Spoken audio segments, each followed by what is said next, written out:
mutya abali ku Kakos Facts 256. It is an entertainment panel. Tubenga tukwasaganya mu ngere ya kabi agangeze Kakos. Ndireba beautiful ladies here. Tugenda kubanga tunyumyamu timu bibiri bisatu. Tuli wano ku 3Cs. Ono bamuyita Tracy buza kubanga. Abanyagangeze Trace mwe balabagenda maso nokuba nti mutulaba mutwagala. Keep pushing this together. Yeah. Hello, hi Lozi. Abanyagangeze Rosemary na Lukwago mwe balibera nga mutufollowing aba mikwano muweyongera kubera nga mutufollowing mu sharing mu subscribing. Yes. Yep. Tuline bana fa bamanyidwa nga Bakawuthara agency bagamba nti bobango yagala okukola muno obeberwe gwanga kwatagana na namba za ziyitawo bayina emirimu ekkata this time round ojja kusobola bulungi okubanga okwatagana nabo ogende okole okitegedde. Passport bajja kukolerako batojirina bajja kukolera ku visa bobanga oyagala kutambula ate nakasende kasamusamu engeri gye bakwasaganya ekintu obange nembeera z'abayimbi n'abayimbi bangi mu ggwanga bayimbye abalala ebintu music akyali awo naye nga tulina okuappreciate nga bafuba nnyo okusobola okulaba nga babaako kye bagatta ku entertainment industry. Njagala kusooka kubabuuza so far ennyimba eziriwo nnyingi ezitambula ezikola ezitrendinga mbuyimba ki obusinga obanyumira so far naawo Tujja kugamba nti butunyumira basonale nga gwe omuntu but bwe buliko obuliko yes and up ya TikTok ine ekintu kyekola nti nankada olimba lugendo fuluma nga tolwagala but you end up liking it anti ababa balukolerako obuchallenge kati ng'oluyimba lwa Rema sinawutegera lyrics but abaana abasinga balumanyi and oluwuliriza you feel like it's a nice song no Jasmine olulio Mutima already rafulumye cause the video yafulumye okay nalo lukola Nora Wininwaji nti aba TikTok webafuna party gye bagamba nti yeeno mukoledde then bakako yimbe yo party olimba osana duulira somewhere else oba credit nga it's not the other part nolowooza oba it's a different song so kati bwe tuba twogera ku bintu oba oliawo ebipushinze ennyimba oba ebikola ennyimba kati TikTok TikTok Wanga at first it started like ng'ekyomuzanyo people never took TikTok for serious kati sawa za leero most artists oba toli ku TikTok I don't know how your song is going to become viral kati TikTok it's the only way abantu kwe bayisa ennyimba first way and easiest way because teyagenda kusaba sente mbuleta atukusayininga ngamba nekyali mpako yayitira oli agamba lusuku lwa seminti so it's not that bagenda kugamba leta zino sente it's just a matter of getting your phone no signing in not nkateka music okay that's good abayimbi ndowooza ekyo buli kimu kye tulina okukola tulina okukikola okusobola okulaba nga tukimulisa Space Diana nyimba ze Bossy Emergency ne Dr. Jose Chameleon zatambulawo bantu baziraba ze nasinga kwagala Emergency lwasinga okunyumira lwe yaficharingako ne Dr. Jose Chameleon okubanga Chameleon no Chameleon yawandiika yateekamuko mu luyimba ne Space Diana naye nateekamu so ekyasinga okulungi agazanga oluyimba engeri gye baluwandiikamu yali nungi n'engeri gye baluproducinga mubawa yalukola nemba nga nsinga okwagala production yali nungi n'ennyimba yali nungi sigamba nti Chameleon kuba era Chameleon alina ennyimba endala zakoze era nga size eziri awo zogamba nti nga nungi nnyo naye olwokuba is a legend ne tutwalira awo nti Chameleon yabaddemu naye nga luyinza lwe lwasinga okunyumira ku EBYA gye yata saate nga n'endala zaaliwo nga zinyuma Waikibenda mu Mpaka Records okuva oli omwana mulenzi bwe yagenda bamukoze mu listi y'abafumbirwa ebweru Drekali yanuma nnyo omusindikira kambe ali mu kuwaata yo abaana bafuna zi green card that talent yatusala nnyo talent yatusala kubanga nze olunaku ewe ikiyandibadde atunoonyako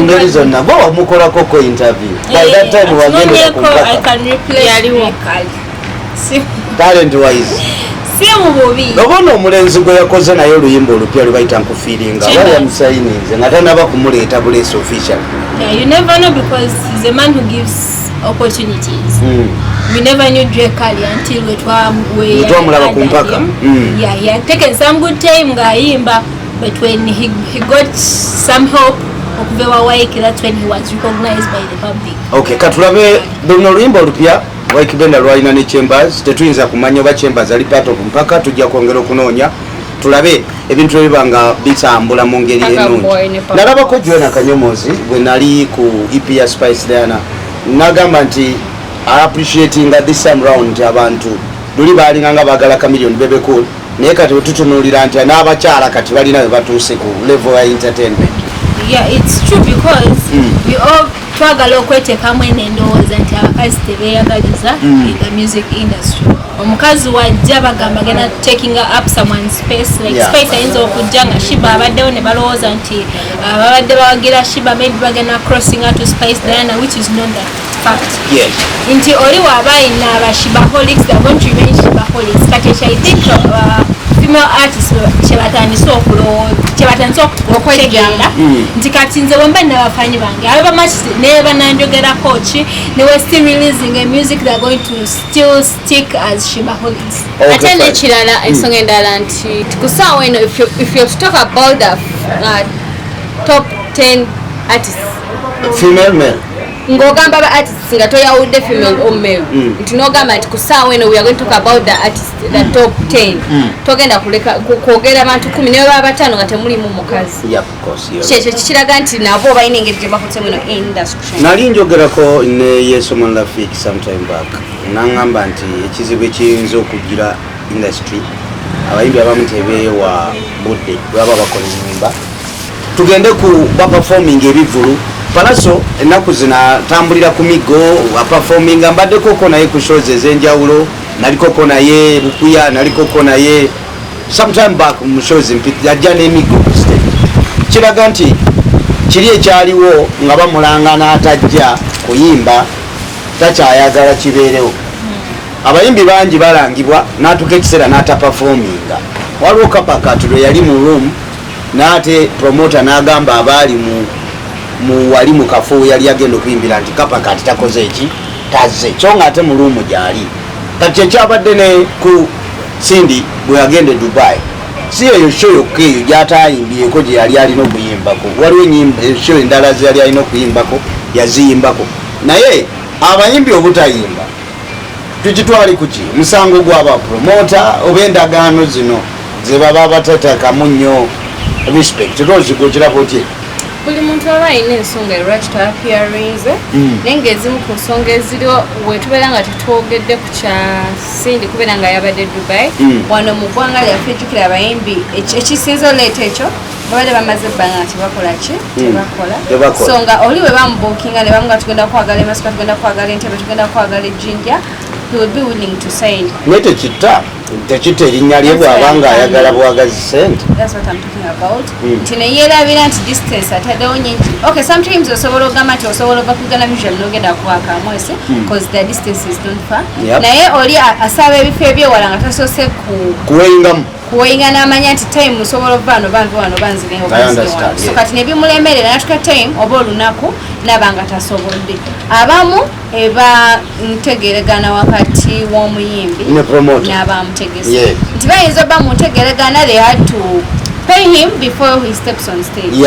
Then natuka nagamba nze sinya ku stage nga tonsasudde then mulimu n'abayimbi abalandoza bwatuka mutubona alabanga bagenda oyimbira tebajja muwa vibe agamba afaaki obanga batono ati kyekyo nga tebagenda muwa vibe there are few alaba tekigenda kujjayo kyagenda kukola nze ngamba abayimbi ebbanga lyonna nalikoko ne Ajat Sofia Nantongo bamu ku bakyala babadde wano mu industry ng'agamba nti ne bwasanga abantu 4 oba 5 mu kifo ye nga bamusasudde abayimbira kati gofaayo ki baba abantu bazzeewo kiyinza okuba nti temwalanze kimala kiyinza okuba si musango gwe naye gwe bakutemedde kitegeeza performing yimbira babazze be bakwagala oyinza okubeera nti kati ofuuse munene obadde upcoming naye kati olaba kati ofuuse munene tokyasobola kuyimbira abantu 15 oyagala kujjuza bati nabo abo botayagala ate kuyimba kiraga nti ate be bakwagala nnyo bali abantu sometimes bayinza okujja nga baba balina bistress byabwe abamu just sente zibasoseko banonedde basasalira kati abo abazze they are the true fans. Nekirala abamu balina some artists balina ba management abasukka mu 2 abasukka mu 5 for example Chameleon aina manager abanji Mutima so everyone akwata show ye and the ebidimu nkuwa nti they don't communicate manager and managers they don't communicate. Yes. Nti munange manager na Mutima yakutte oba basimu ogenze yakutte eno mugenda pera so that you can know that dates muleme kwataganya shows on the same date. Ali nekirala n'omuyimbi nawe olina okumanya olina tuzano ba managers bo obagambe nti week eno tuyina show ki all goes around na eche to comes around to muyimbi ostegera kigenda kujira gwentu kamilioni yabye kamilioni yabye kamilioni tayimbe kamilioni takoza tubagamba nti Mutima teyazze tawali amanyi Mutima tetumumanyi no kamilioni Mutima yakwasaganya kamilioni Mutima yakwata show oba abasimu ogenze teyazze kubera reluctant ogambe promoter yamanyi manager yamanyi but kyonna kigenda kwetolola ku gwe muntu omwe abantu bagenda kyawa gwe ogambe nti ate kankyuse management but era newona gikyusa nga gwe you don't communicate to your people obagambe nti temukwate no show I'm going to be out of Kampala sijasobola kugiyimba because onna kigenda kwetolola kisa erinnya lyo ekintu ekyo kittira ddala erinnya nzijukirako Fikfameka nga yakajja nga wakabi nnyonnyo nga yakakubiza ennyimba ezaali ez'amaanyi nga balina ekkama Fikfameka baatuuka n'okwagala omutwala mu kooti lwabutaagala kuperforming ekintu ekyo kitereze naye bapromota bano beebereremu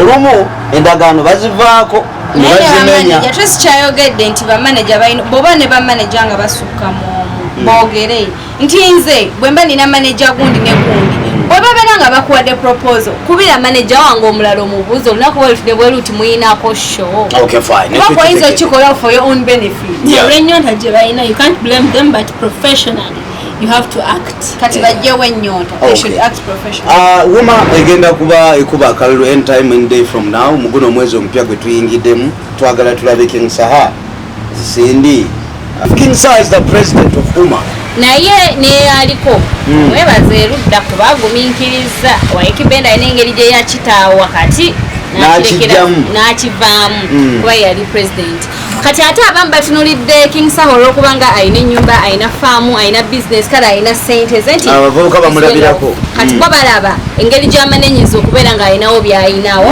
ye nga ye baba mu kye batunulidde ewaliwo bagamba oyo ekyali waffe atutegeera mwana wa ghetto ahasolinze then waliwo n'ekyokubanga bo nga bo tebamwinako buzibu kati kuba ye kapakati ensonga gye yawaddeyo okuwagira Sindi mbu yetawulira awagira Sindi kwe kugamba nze ngenda awagira Sindi awaliwo abagamba reason nti nze lwaki njagala Sindi abeereko because ababadde bazze nga babeerako the been male so we need a change of a female president. So buli omu alina endowooza kati ye Bebe Cool alina ensonga lwaki awagira ani Sindi ate ensonga ye yava eri ku Morris Kirya atabulabuze kuba yatandikira Morris Kirya nga bonna tabaagala kati nno omanye ekyagudde ku Bebe omukyali ku Bebe yali abula ndowooza kwenda osinga mutabani onehe nga munanga ani Hendrik ani amumanyi omanye ekyagudde ku Bebe ng'agenze June yabadde akyayogerawo ku mukolo guli ogw'okutongoza manya emizannyo gya Sekafa nga ne Geno Muhoozi gyali MC najja n'amugamba byoyogedde bimala va ku stage naye Bebe yafiirizisimu yamwisizaamu oba amanagamu muneyamwisizaamu maaso yabadde ku show nga omunene ayogerako oli omunene anayogera paka nja sometimes abantu nga Bebe Cool Bobby Wine Chameleon there are some occasions ze batalina kubeerako ale nomulova nga yabwereere bakuyise bwesi kyalema okutegeera nti he's a legend and you respect him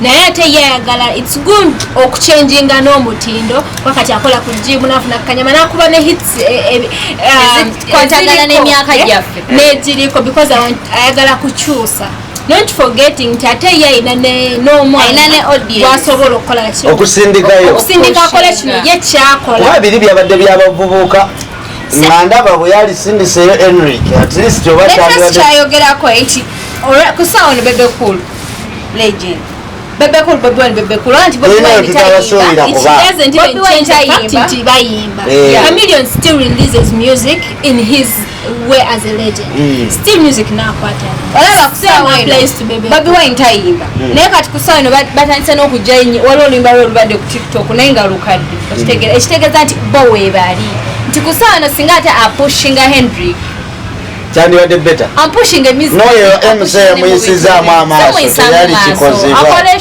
Si kumuyisa amaaso. Akolesha ajja kwogera nga show yiye. Ajja kwogera ku yamugambye onoyogera paka kuncho omundi abadde jjinja ayogedde namulusoko. No, yandibadde nawo his presence can be recognized as a legend. Ne bamwegala n'okumwegala just to say hi. Nego olaga abantu nti okyalina ennyonta as if you've just started being a star. Okay, he overreacts sometimes.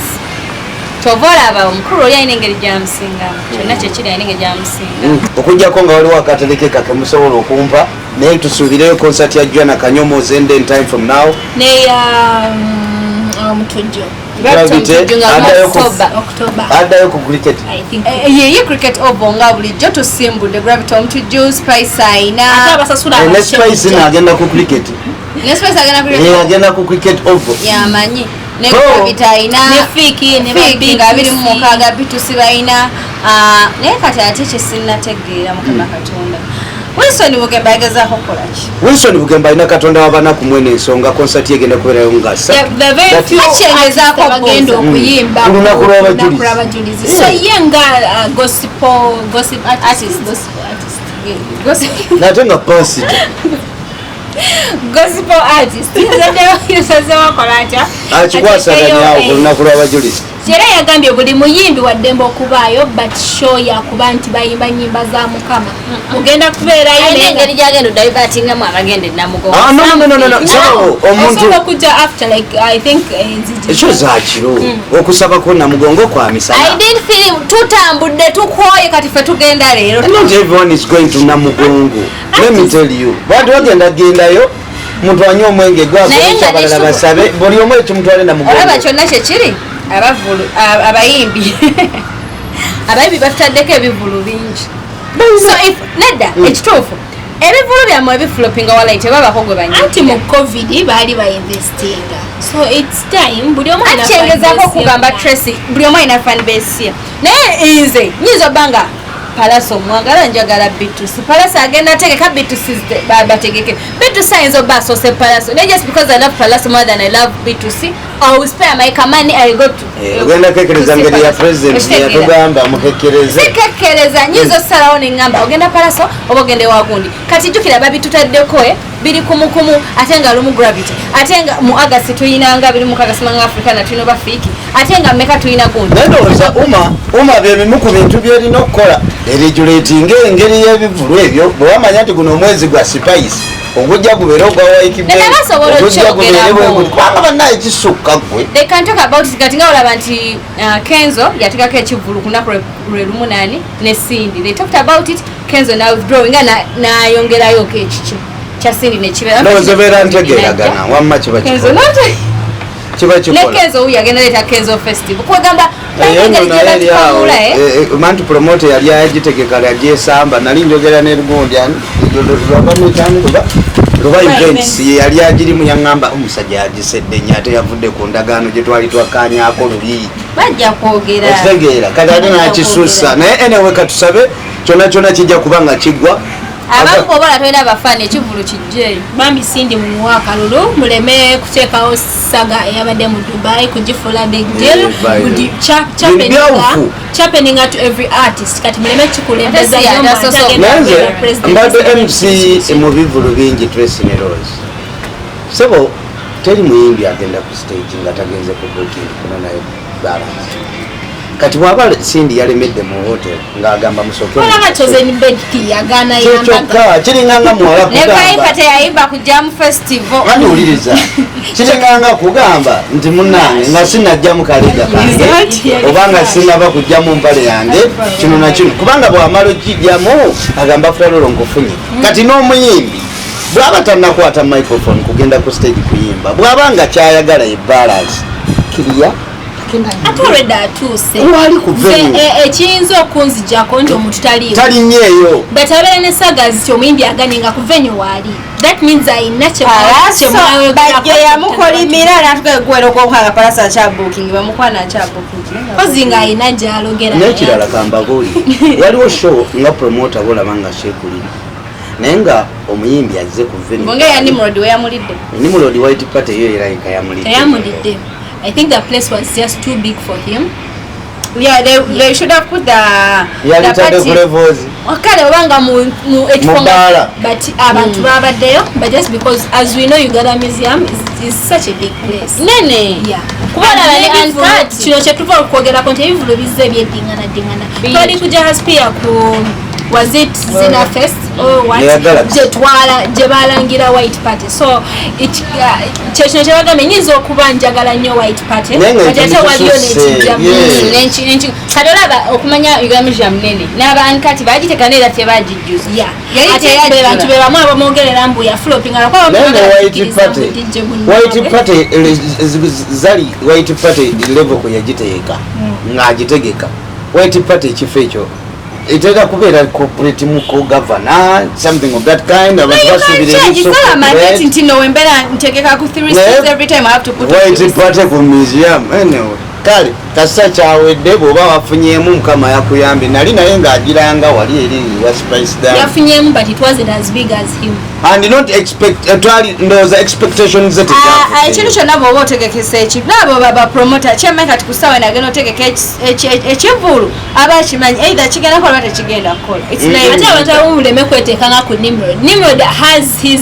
own ngambe offers ayinza okuba ku station gye balina ng'enteekamu yabadde ntono promoter ojja kujja weetege ku Nimrod ndaba yatadde ku museum naye nkateke ku museum banekweekyo tusobola okwogera nti show ya flopinze ng'ebintu ebisinga obungi byabadde byamuweereddwa oyinza okugenda ku museum ne bagamba the venues so before comparing to yourself nogamba nange kangende eno ate nekira Nimrod okusinziira nti dijjoreda akuba ndoza yalabyemu n'agamba bwenteeka ku levels ekifo kiyinza obbeera ekitono n'asalawo atekeko ewagaziko ayongereko kubanga muyinza omusadebanga bayongeddwako ku bulijjo abaddayo ne tiketi okuba nti yali yazitunda nadda nga zaggwawo nga tetumanyi waliwo omuntu okubanga yagula tiketi n'atajja naye ekikulu kya byonna aba yasasula anyway tetujja kukisusa kukyongerayo leka tubagaliza olunaku olulungi olwakabi temwerabira bannaffe abamanyiddwa nga abakawuthara agents kwatagana nabo ku namba z'essimu eziyita wansi ofunira omulimu wano oba ebweru w'eggwanga kijja kuba nga kikola